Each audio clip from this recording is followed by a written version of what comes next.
Hey there, Kingdom Builders. I am in my Bible time, and I wanted to share with you all while I was reading. One of the words that came up to me was stiff neck. Okay.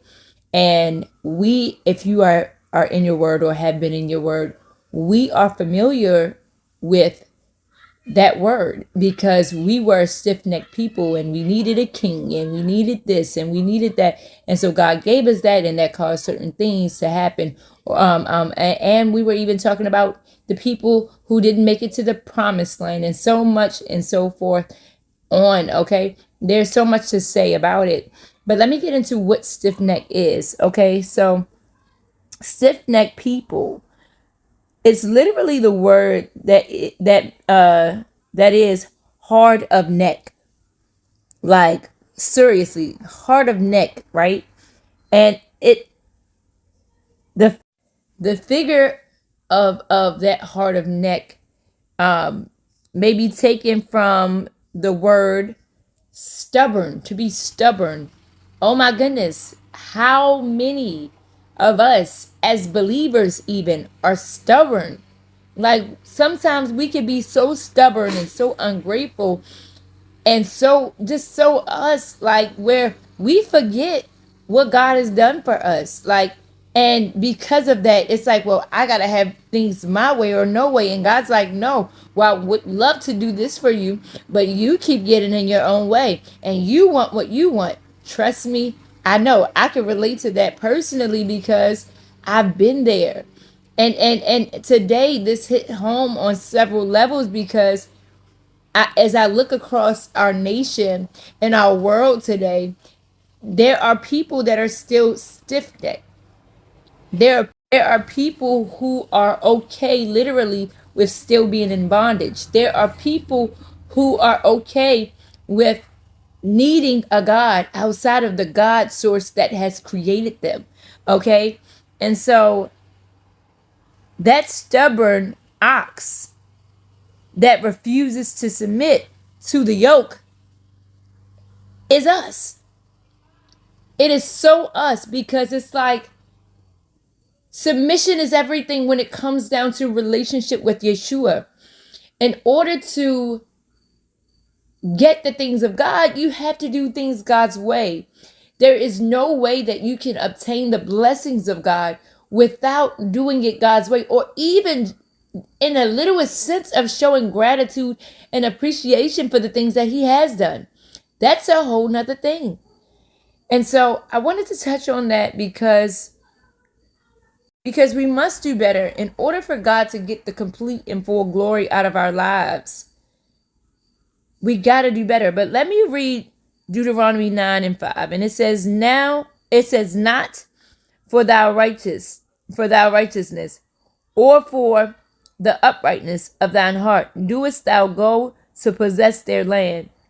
But for the wickedness of these nations, the Lord thy God doeth drive them out from before thee, and that he may perform the word which the Lord said unto thy fathers, Abraham, Isaac, and Jacob. He's a covenant God, okay? He made promises to our forefathers. You know, it says, understand therefore that the Lord thy God giveth thee not this good land to possess it for thy righteousness, for thou art a stiff-necked people. So oftentimes, and I'm sure it's not just them, it's the Israelites today. It's the people, the chosen, God's chosen people today. We have wanted things our way. And because we were so stubborn, God's like, look, it's so unfortunate how I wanted to bless you this way, but you chose to do it your way. You chose to do it this way. And then we're left having to pay the consequences. Pay for the consequences of our actions because for every action, there's a reaction. And God's like, well, man, I can assure you how God might have felt in that moment. Like, it's something about, like, just wanting things done your way.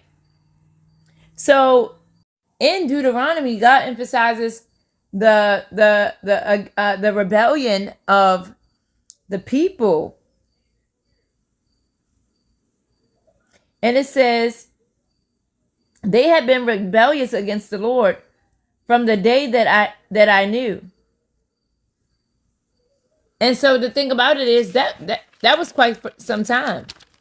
But let me go on and read 28, verse 28. It says, lest the land whence thou broughtest us out say, because the Lord was not able to bring them into the land which he had promised them, because he hated them. He had brought them out to slay them in the wilderness. He did that because they were so stubborn and ungrateful. Could you imagine the Lord really, really feeling a way about you? Because, or you simply feeling a way about somebody not being appreciative of what he's promised you or what he's doing or what he's already done. God's like, I can't do nothing with that. So as I continue to read on, it talks about a couple of different things, and I wanted to read. This. God's requirement of Israel was to circumcise, therefore, the foreskins of their hearts and be stiff-necked no more. And so this is a word, you guys. God is calling for his people to turn away from their stubbornness, their stiff-neckedness. Circumcise your heart. Address your heart. Address your heart. And if by chance something that I say offends you, that means that's a clear indication that you need to address your heart. Because God is tired of you being stubborn, so much so where he can't even get through to you. All he wants to do is bless you and be a good father. Yes, that may come with some chastising. Yes, that may come with some tutelage. Yes, that may come with some teaching, because that you have to be schooled sometimes so that you can get what you need for the next dimension, the next pivot, the next shift. God's like, no. So I decree and declare, stiff-necked no more. Stiff-necked no more. We as a people will not be stiff-necked any longer, because we will inherit the land. They didn't make it, but we will. I decree and declare, I'm making it. I don't know about you. I renounce the spirit of stubbornness. I'm going to say that one more time. I renounce the spirit of stubbornness, because when you are stiff-necked, which is stubborn, you block your blessings. It's like sabotaging your own blessings for your own will. I come up against any demonic activity that will cause the people of God to operate in stubbornness instead of gratitude. I call forth the spirit of gratitude to rest, rule, and abide in the people of God, into the house of God, into the minds of the people, into our temples now. In the name of Yeshua HaMashiach, Jesus Christ of Nazareth, I pray. And it is so, and so it is. If you choose God, he will choose you.